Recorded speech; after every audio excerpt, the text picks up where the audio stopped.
But the number one thing that you can absolutely not afford to leave adulthood with is.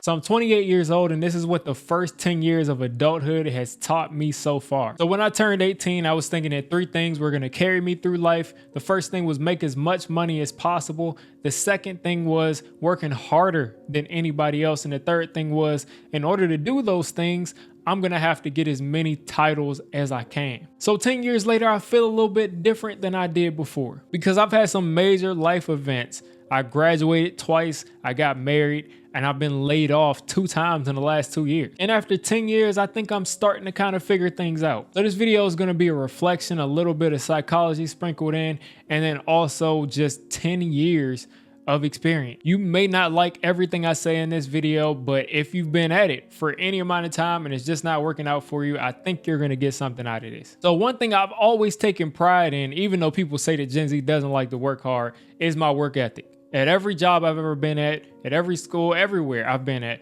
people always say, oh, this guy works harder than anybody else. And I thought that that work ethic was going to push me past everybody just because I worked hard. Well, the first thing you notice is that, especially when you get into corporate, but even in school, when you take a look back at things, the people that work the hardest, they do pretty okay. But the people that are the most connected, the people that are the most liked, are always going to be the people that come out on top. Now, this doesn't mean that you shouldn't work hard. I mean, sometimes I stay up until 2, 3 a.m. just drafting things, thinking about ideas for all different kinds of projects I have going on. But eventually you're going to burn out and you're going to wonder why you don't have more than what you had. So as a college student, I got there and my goal was to become an orthopedic surgeon. And even though I was working hard at that, I just realized I didn't like it.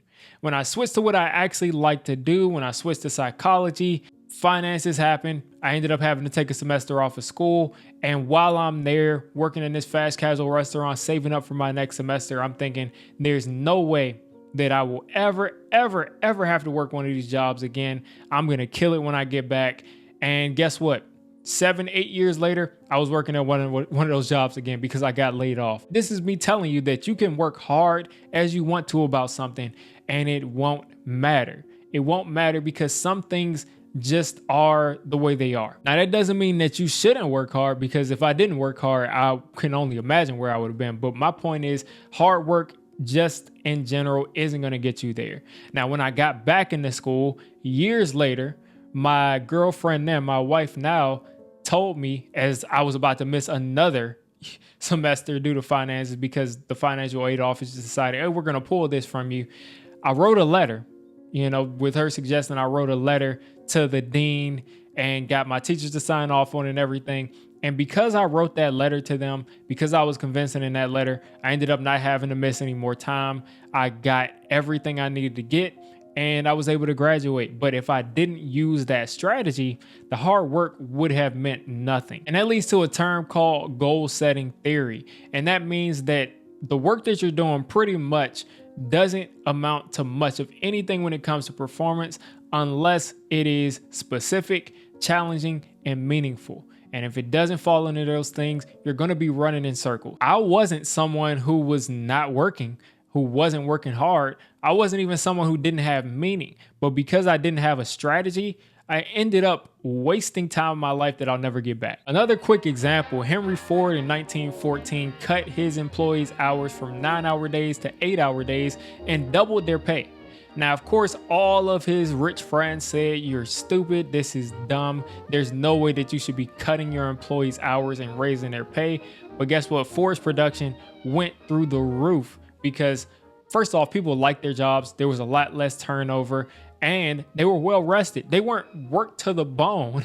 They actually felt like they were appreciated, and the production showed that at the end of the day. And I show that to tell you, hard work doesn't always get the job done. You have to have some strategy and you have to have some meaning behind that work. But what do we love in America even more than hard work? A lot more than hard work is status. Muy importante. And status to me was everything. As a kid from DC, going to work into an office where it was my first time in corporate America. And I'm like, listen, I work in an office. I got my button down shirt, I got my slacks on. I got the belt. I got, a lanyard that says, I work for this company. And I'm on the train like, man, I made it. I want you to put the word out there that we back up. People on this train are looking at me and saying, this person works in corporate. This person is big time. And you really couldn't tell me nothing when I had a suit, when I put the suit on. So I say that to tell you, at the end of the day in that internship, I was making like 15 an hour, but status means the world to people. And when I became a consultant, that was an entirely new level. When you tell people you're a consultant, there's just a certain level of respect that people have when they nod. It's like telling people you're a YouTuber versus telling people you're a lawyer. Even the YouTuber might make more than a lawyer. People just kind of respect certain words, and consultant was one of those words for me. So imagine getting laid off from that and just being me.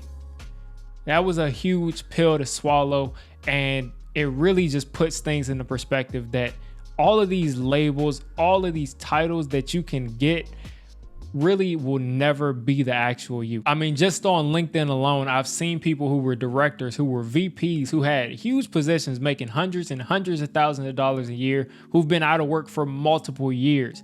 And because of their past success, where they made it to these titles, they didn't even consider lesser titles, and it hurt their families for years. And that just shows how addictive status and titles and pride is, especially in America. So until you become comfortable with who you are, whether you have a title or no title, it's going to be difficult for you, especially in your 20s. And according to Herzberg's two-factor theory, titles don't really give you any happiness. They just prevent you from being dissatisfied. So they don't fulfill you.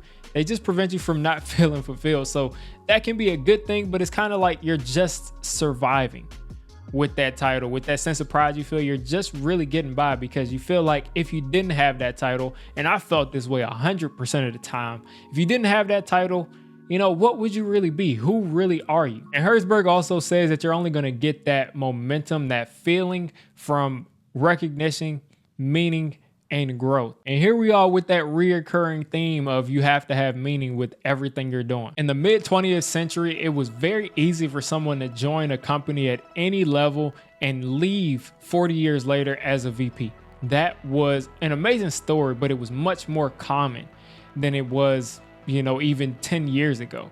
And once we started outsourcing jobs, once we started doing a lot of these things, there was a lot less development and a lot less opportunity to climb up a career ladder. So once you have less of that opportunity to do it, and then you still do it, like you got past this, you survived these layoffs, you got past all of this, and you lose that title, it can be absolutely devastating. A title will always open doors for you. The reputation, the clout is always going to open doors for you, but you're the only person that can keep those doors open. And once you get those doors open, like you're good, right? You got all the money flowing in. Man, I tell you, listen, in my 20s, I've made pretty good salaries. I feel like I have. And it's not all it's cracked up to be once you get to that point, because the more of it you make, the more difficult it is, first off, to think outside of these positions and these titles. And then also it gives you like this false sense of security that really isn't there, because even if you save up your 3 to 6 months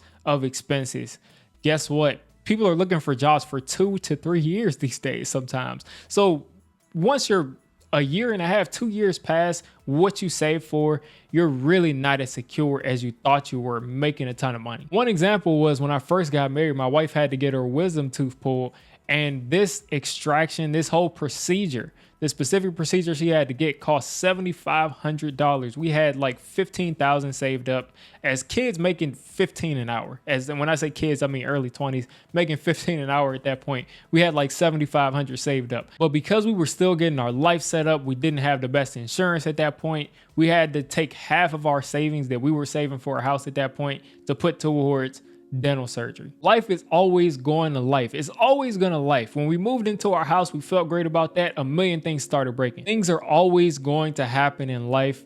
and you got to be prepared for it. And you have to be resilient enough to where when everything is out on the table, when everything collapses, you still have to be there. You still have to be yourself. You still have to feed yourself. You still have to get up every day.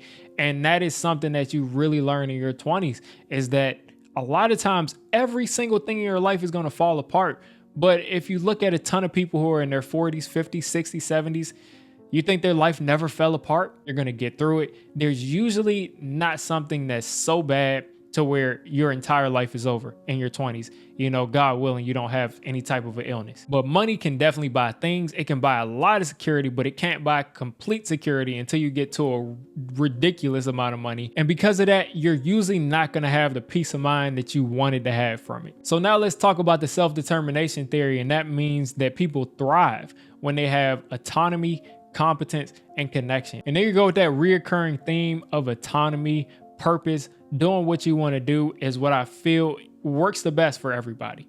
The people that are the most happy in their life are doing what they want to do on a daily basis. And sure, you might want to go on vacation to Bali right now and you can't do it, but there's a ton of other things that you want to do that you need to be doing that you are wasting valuable time not doing because you're complaining about the things that you can't do. And while of course I would love to win the lottery, these scientists did a study in the 1970s of lottery winners, and they had the most exciting time in their life when they won the lottery. It was the best moment of their life. And then shortly after, they had been the most depressed they had ever been. And that includes folks that still had money. A lot of them fell out with family, friends. A lot of them had a ton of issues because they lost their sense of purpose. They lost their sense of who they were and what they're here to do. And I'm not saying that you have to find that purpose by working at a company, but you should be on a constant journey of finding what fills your cup. So what am I taking away from the last 10 years of adulthood? You really have to leave it with self-mastery. You really got to spend this time learning about yourself, learning how tough you can be, how you can get through situations, because that's going to just prepare you for the rest of your life. I've also learned that the relationships you make are going to be valuable, because without the relationships that I've had, I would not have made it as far as I've made it through my 20s. Without the people that I've met that have connected me to things, that have given me resources, I promise you I would not even be recording this video. I would not be doing much of the things that I like to do on a daily basis. So find people that care about you, that really form strong connections with you, and hold on to those people, because life is really difficult if you don't have any help. But the number one thing that you can absolutely not afford to leave adulthood with is resilience. If you don't leave with resilience, you are going to be cooked, because I'm telling you, life is going to life, and it's going to life like life has never been life before. It's going to life. I'm telling you. I'm just telling you. So yeah, I just got laid off, and a bunch of other young people did. And if you want to learn a little bit more about that, check this video out right here.